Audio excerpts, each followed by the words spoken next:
Las ecuaciones cúbicas pueden ser de diferentes tipos. Podemos ver, por ejemplo, esta que es sencillita. Después tenemos esta que ya está factorizada. Esta que hay que factorizarla. Esta otra también hay que factorizarla. Esta se puede factorizar. Pero esta que está acá no se puede factorizar. Como no se puede factorizar, por esa razón, uno de los métodos que podemos utilizar sería el método de Newton-Raphson, que consiste casualmente en aproximar la respuesta, el número real que andamos buscando. Pero el método de Newton comúnmente es utilizado o explicado en cálculo 1. Cálculo 1 de la universidad. Entonces, en este caso, nosotros en secundaria, en la escuela secundaria, lo que vamos a hacer es explicar ecuaciones de este tipo, para que ustedes lleven una base. Cuando lleguen a su universidad, pues allá mirarán otros métodos para calcular las raíces de las ecuaciones cúbicas.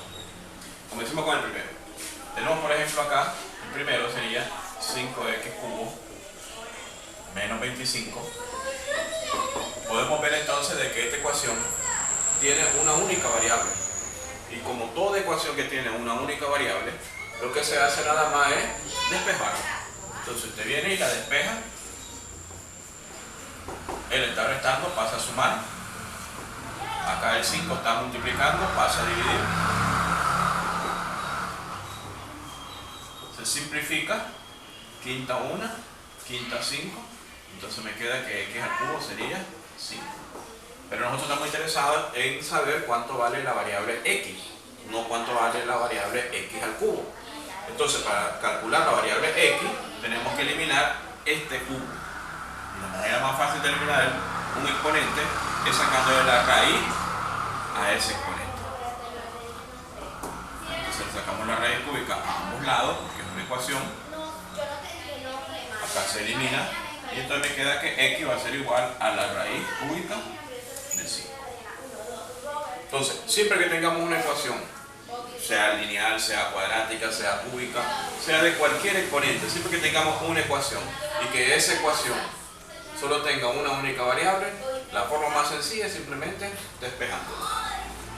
Y al final, si es necesario sacar la raíz, se le saca. Si en este caso está elevado al cubo, le sacamos la raíz cúbica. Si está elevado al cuadrado, le sacamos la raíz cuadrada. Si está elevado a la quinta, le sacamos raíz quinta, etc. Veamos otro caso.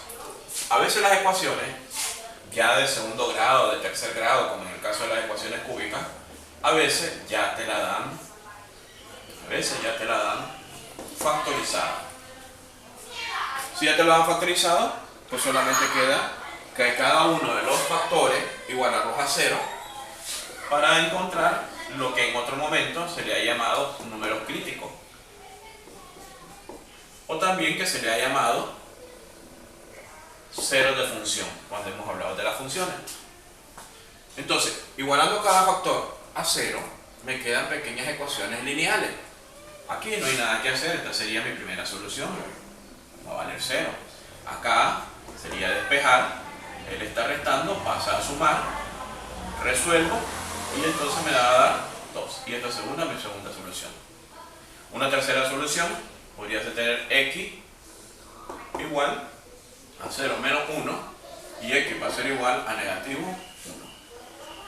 Recordemos que en las funciones o en las ecuaciones cúbicas podemos obtener como resultado una respuesta, podemos obtener como resultado 2 respuestas, o como máximo podemos obtener como resultado 3 respuestas. Por eso dice que sería una cúbica.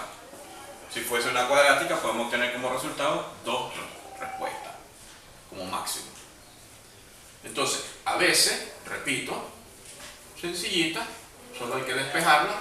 En otras ocasiones te lo presentan y te presentan la ecuación ya estando factorizada. Pero hay ocasiones, como esta que vamos a resolver ahora, en donde nos toca ver qué método de factorización puedo aplicar para buscar los factores o para buscar los números críticos. Entonces, en este caso podemos ver fácilmente que el método que podemos aplicar de factorización sería el factor común monomio. El factor común monomio x, para que me quede x cuadrado menos 4 igual a 0. Una vez que ya está factorizado, me doy cuenta que aquí se puede seguir factorizando, entonces sigo factorizando. Sigo factorizando y me queda entonces una diferencia de cuadrado. Y ya factorizado me queda esa diferencia de cuadrado de esa manera. Entonces, esto que tengo acá prácticamente es el mismo tipo de ecuación que teníamos aquí. Entonces, ¿qué es lo que nos queda aquí ahora? Lo que nos queda aquí ahora es agarrar cada factor, igualarlo a 0. Cada factor, igualarlo a 0. Resuelvo y aquí ya tengo mi solución 1. Mi primera solución. Resuelvo y aquí tengo mi segunda solución. Resuelvo y aquí tengo mi tercera solución. Entonces dice que las soluciones van a ser 0, menos 2 y 2. Entonces esos son los tres valores que satisfacen a esta ecuación, que hacen verdadera a esta igualdad. Si yo agarro este número, lo sustituimos aquí, lo sustituimos aquí y resuelvo, me va a dar igual a 0. Si agarro este número y lo sustituimos aquí y lo sustituimos aquí, resuelvo, me va a dar igual a 0. Si agarro este valor, también lo sustituimos aquí en la variable, lo sustituimos aquí en la variable y esto lo resuelvo y me tiene que dar igual a 0. Entonces, si estas son las soluciones, son los valores que hacen verdadera esta igualdad, esta ecuación, que hacen verdadera que esto se transforme en una igualdad. Porque, por ejemplo, si a mí se me ocurriera e invento un número, vamos a suponer que me ha dado como respuesta un 1, entonces, al sustituirlo, veamos a ver qué es lo que ocurre. Al sustituirlo, me quedaría de esta manera. Entonces, aquí estaría la pregunta. ¿Será solución o no será solución? Pues nos damos cuenta que no, porque aquí me daría 1, aquí me daría 4 negativos, por lo tanto, después resolviendo esta operación me queda 3 negativos. Entonces me queda 3 negativos, lógicamente no va a ser igual a 0, por lo tanto, esta no es una solución. Entonces, encontrar una solución de una ecuación cúbica significa encontrar el número o el valor que hace verdadera a la ecuación. Una manera de comprobarlo es esta, casualmente la que estoy expresando, agarrar y sustituir. Aquí estos valores los vamos a agarrar y los sustituimos. Aquí este valor lo agarramos y lo sustituimos. Y nos va a dar entonces verdadera la desigualdad. Vamos con esta cuarta ecuación. Tenemos por ejemplo ahora esta ecuación que dice aquí x al cubo menos 2x cuadrado menos x más 2 igual a 0. Esa ecuación que tenemos ahí, pues la vamos a intentar también factorizar por los métodos tradicionales ya conocidos. Recuerden que los métodos no son solo 10 casos de factorización.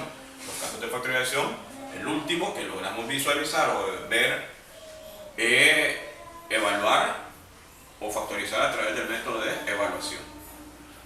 Entonces, en este caso, me fijo que yo puedo aplicar un caso de factorización común.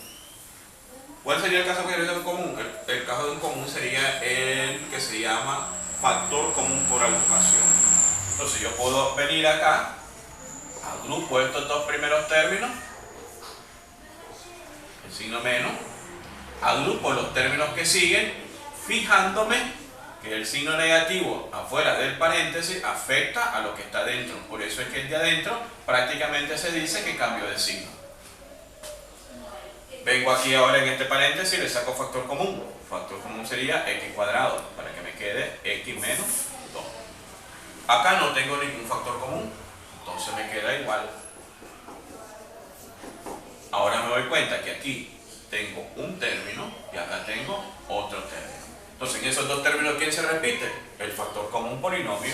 Entonces sería tener x menos 2. Ese sería mi factor común polinomio. Entonces, ¿qué me quedaría en el primer término? Si yo de aquí saco este paréntesis, si yo lo saco, entonces me queda x cuadrado. Y si yo saco de aquí este término, o lo divido, x menos 2 entre x menos 2, la respuesta sería 1. Sigo factorizando y esta es una diferencia de cuadrado. Esta es una diferencia de cuadrado. La factorizamos y ya tengo prácticamente mi ecuación ya factorizada. Ya sabemos que los factores los igualamos a 0. Los factores los igualamos a 0 y de esa manera resuelvo cada una de esas ecuacioncitas. Obtengo mi primera solución, obtengo mi segunda solución y obtengo mi tercera solución. Ahí están los números que hacen verdadera a esa ecuación. ¿Lo queremos comprobar? Pues lo compruebo. ¿Cómo se comprueba? Agarrando este valor, se sustituye en la variable y al resolver esta operación tiene que darte igual a 0. Si está bueno. Si estuviese malo, lógicamente no te va a dar igual a 0. Entonces quiere decir que esto no sería una solución. Ahora, esta ecuación se pudo factorizar por un método tradicional. Pero a veces hay ecuaciones que no se pueden factorizar por los métodos tradicionales y tenemos que recurrir al método por evaluación. Entonces, vamos a hacer esta misma ecuación, pero la vamos a hacer ahora por el método, lo vamos a hacer por el método de evaluación. Acordémonos que en el método por evaluación lo que se hace es que el término independiente se descompone en sus factores o los números de tal manera que al multiplicarse por algo me den igual a 2. Ese número puede ser el 1, porque si el 1 lo multiplico por 2 me da 2. Ese número puede ser el 2, porque si el 2 lo multiplico por 1 me va a dar 2. Pero recordemos que estos números tienen que ser tanto positivos como negativos. Entonces, ¿para qué sacamos nosotros esos valores? Esos valores los sacamos para hacer una pequeña prueba antes de hacer nuestra división, antes de hacer nuestra factorización. Entonces, ¿cuál es la pequeña prueba? La pequeña prueba consiste en aplicar el teorema del residuo. Y así yo voy a saber cuál es el número que me da 0, cuál es el número que me sirve para dividir. Entonces, en este caso, el método del residuo lo agarramos acá. ¿Ya? Agarramos acá. Y acordémonos que tiene que darme 0. Eso es lo que yo ando averiguando. Entonces, agarremos el 1 positivo. Si yo agarro el 1 positivo, al resolver aquí me va a dar 1. Al resolver acá me va a dar 1 menos 2. Al resolver acá me va a dar menos 1. Y al resolver acá me va a dar 2. Fácilmente vemos que el 2 con el 2, el 1 con el 1 se elimina. Entonces sí, realmente da 0. Entonces, el número que me sirve es el 1. Entonces, como el número que me sirve es el 1, porque ya hice la comprobación aplicando el método del residuo, no tengo que hacer, si yo no aplico el método del residuo, yo tendría que aplicar 4 divisiones sintéticas. Pero con el método del residuo me doy cuenta cuál es el número que me sirve y no tengo que estarme atrasando. Entonces, ahora se aplica división sintética.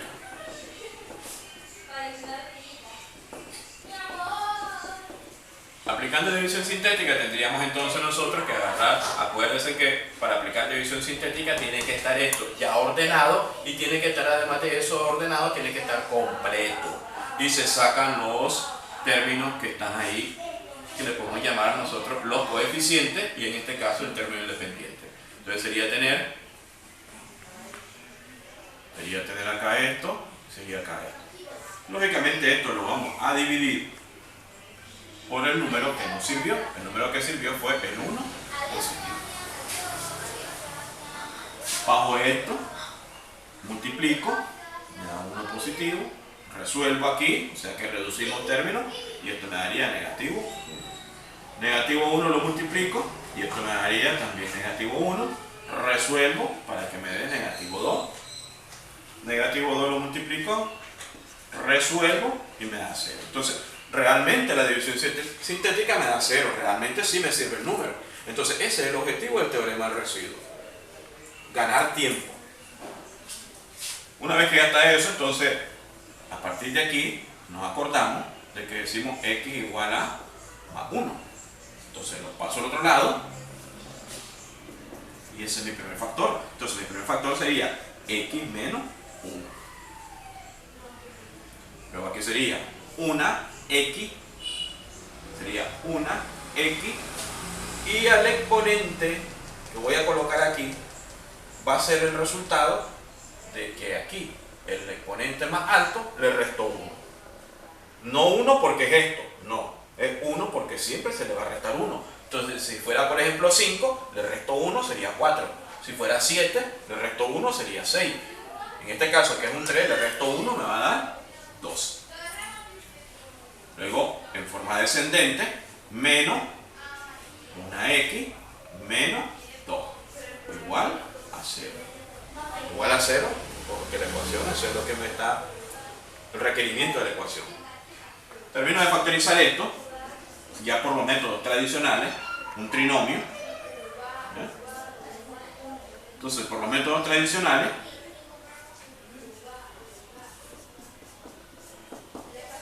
ya lo tengo factorizado y nos damos cuenta entonces que esto que tengo acá era lo mismo que me dio anteriormente aquí. Miren, es lo mismo que me dio aquí, prácticamente lo mismo. Entonces ya sabemos que aquí al final lo que hacemos es que cada factor se iguala a 0. ¿Ya? Cada factor se iguala a 0. En este caso ya sabemos que me da 1, en este caso ya sabemos que me da 2 y en este caso ya sabemos que me da negativo. Entonces, cuando no se puedan utilizar los métodos tradicionales de factorización, tenemos que recurrir a los que en álgebra le hemos llamado casos especiales de factorización. ¿Ya? Entonces, tenemos que recurrir a ellos. Por eso es que en la escuela secundaria tenemos que mirar, tenemos que estudiar todos los casos de factorización, tanto comunes como especiales. Bueno, de esa manera entonces, aquí tenemos una pequeña orientación de cómo resolver ecuaciones cúbicas. Para reenmarcar, recuerden que a veces tenemos ecuaciones cúbicas sencillas, que solo consisten en despejarlas. A veces tenemos ecuaciones cúbicas que ya nos dan factorizado. Bueno, también hay que fijarse que si esa factorización está bien factorizada o está mal factorizada. Porque a veces nos dan una factorización que hace falta seguir factorizando. A veces tenemos factorizaciones sencillas, como el factor común monomio. Aquí también tenemos factor común monomio y también teníamos un trinomio. Aquí tenemos un factor común monomio, un factor común polinomio, un factor común por ecuación. Los tres casos aplicaríamos ahí prácticamente. Y este último que les dije, que aunque yo quisiera hacerlo por los métodos tradicionales de factorización, nunca voy a poder factorizarlo. Dado que el 5 es difícil encontrar un factor entero, como raíz y que nos sirva para trabajar en la división sintética. Y calcular un número racional o fraccionario también es un poco tedioso. Entonces aquí se les explica posteriormente otros métodos, entre ellos el método de